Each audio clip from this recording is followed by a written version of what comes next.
Hi, greetings. It's me, Dr. Paul Gerhardt, and I want to talk about entrepreneurship or creating a small business. And this is the very first video of a series of videos that will walk you step by step on what you need to know about owning and operating your own business. And even if you don't plan on owning your own business, you really should understand as an employee or a leader within a business how business works and what it really is all about. And there's a lot of different models to learn from. This first video is just an overview, essentially the history on entrepreneurship, and it'll tell you a little bit about it. So some of my goals for you is to understand the rationale behind starting a business. We're going to talk a little bit about the history of entrepreneurships here in the United States. We're going to be able to identify the type of people who are entrepreneurs and also describe the impact of entrepreneurial businesses on society. We'll also discuss the worldwide impact of entrepreneurialism in America and in the world, of course, and then define what an entrepreneurial business is. So let's get started. What is a business? That's the bottom line.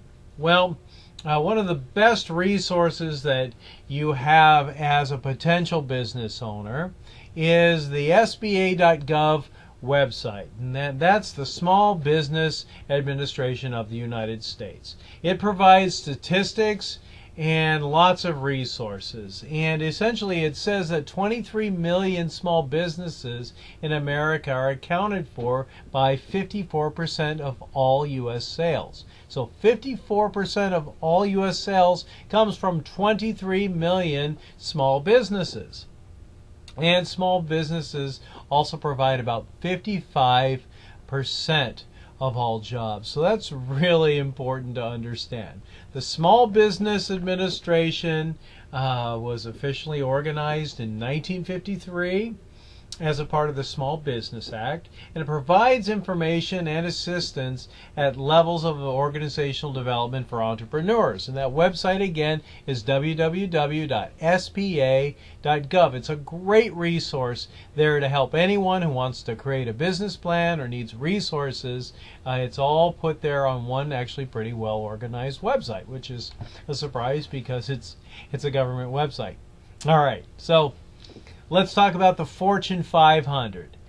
Every business in the United States that's a Fortune 500 company actually started out as a new venture. You know, someone had an idea which made them an entrepreneur, and then they put a plan of action into place. The Fortune 500 is published annually by Fortune magazine, and it documents the 500 largest companies by sale in the United States. And not all new ventures will grow to be big. Some people don't want to grow to be big, but it is interesting to think about how the Fortune 500 is created and what it is. So let's get started. One of the most famous businesses that's still around today is the Purdue Chicken Company, and Frank Purdue is an excellent example of a small business owner who had a vision that exceeded his expectations. In this case, he took a commodity and turned it into a unique sought-after product. So any good idea potentially could become, a multi-billion-dollar company. You got to have a great idea, and you got to have a product that people want, a product or a service, of course. So a term that is important to think about is economies of scale.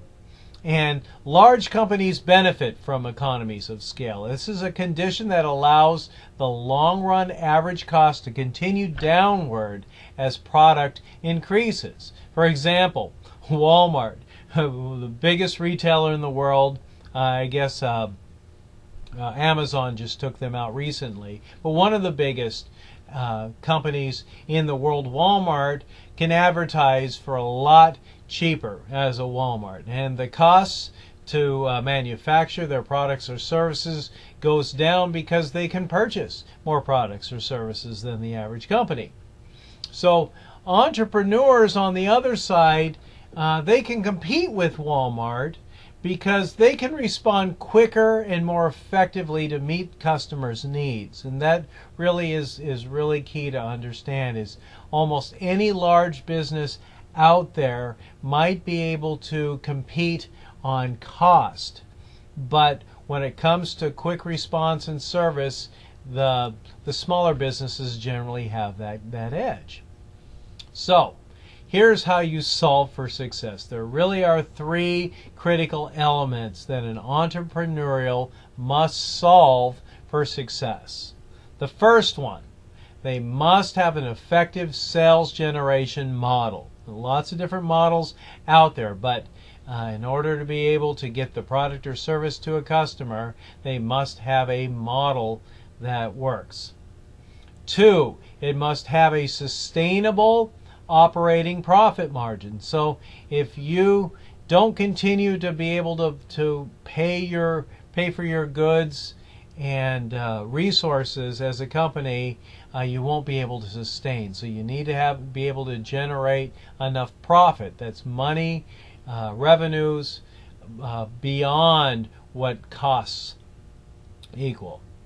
And then it must be properly financed. And so in order to get a business up off the ground, you need to have the right resources available in order to generate revenues. And so if you are properly financed, you're thinking about marketing, you're thinking about expenses and wages and other businesses like overhead. We'll talk about these concepts a little bit more. Again, this is the first video in a series of videos on entrepreneurship where I talk about in-depth key concepts that are all tied together, and this first video is kind of an overview. So let's talk a little bit about the history of entrepreneurial businesses in the United States. You know, before the late 1880s, all businesses were small. You're dealing with one person that would sell a product or service to a bunch of different people, and everybody operated this way. And people, because of transportation and communication, they needed to have those businesses in a small area. Generally speaking, you'd have one bakery in an area, or one producer of corn, or one person that produced horseshoes. Beyond the 1880s, businesses started to thrive. More resources were available, and transportation had a lot to do with it. And communication is a big factor in the successes of businesses. In the 1930s came the Depression, and this was really hard on small businesses, and a lot of small businesses collapsed during that time. But in the 1970s and 1980s, small businesses started to come back in to fruition and fill the void of the declining big businesses. So a lot of things are cyclical, and so you have to be able to capture a niche along the way in order to be a successful entrepreneur and have your own special spin on it using the technology of the current era.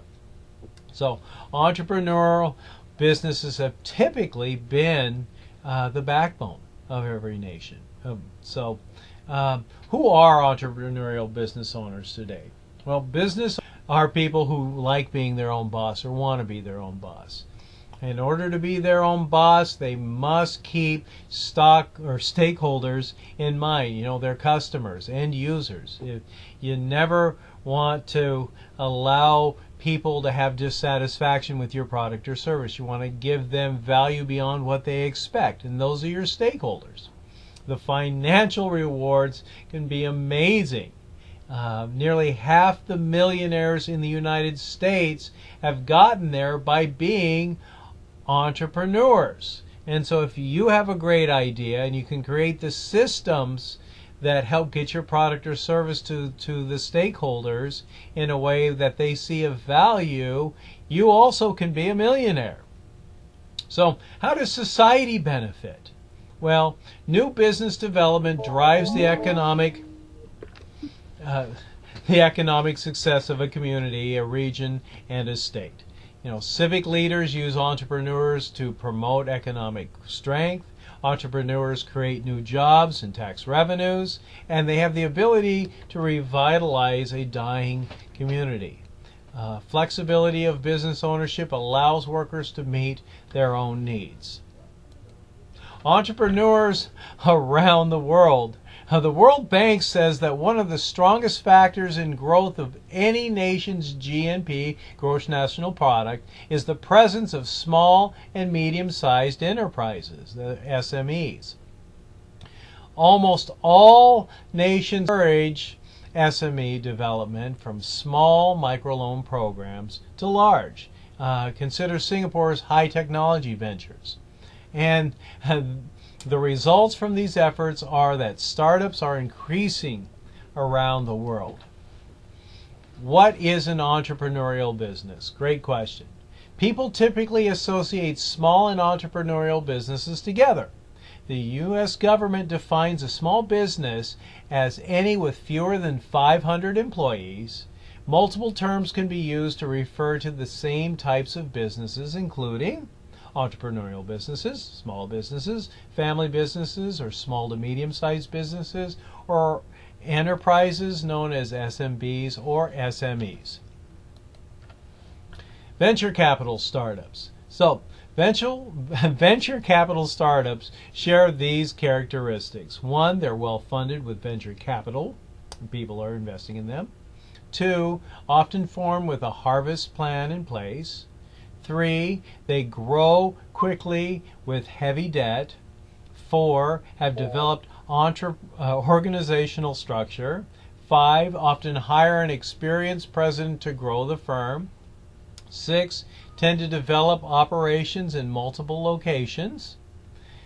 Seven, they are inherently risky operations. And eight, they employ a relatively large number of people.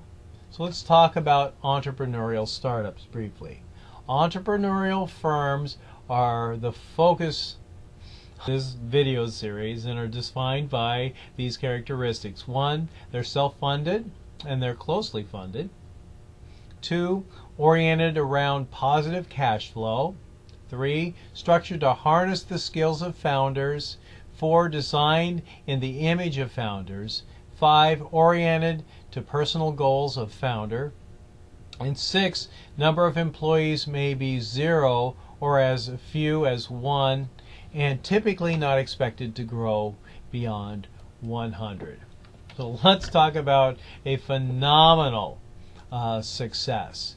Facebook. The founder of Facebook is a guy named Mark Zuckerberg, and he's a great example of someone who had a really good idea. Then he enrolled the talent of other people to develop his business model, and now they're one of the most successful business models on the face of the earth. Everybody's heard of Facebook. So, business plans are really important, and there are differences in business plans depending on the type of the firm.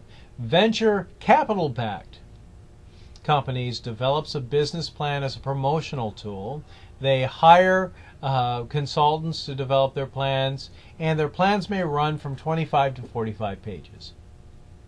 An entrepreneurial business plan is developed for running the business.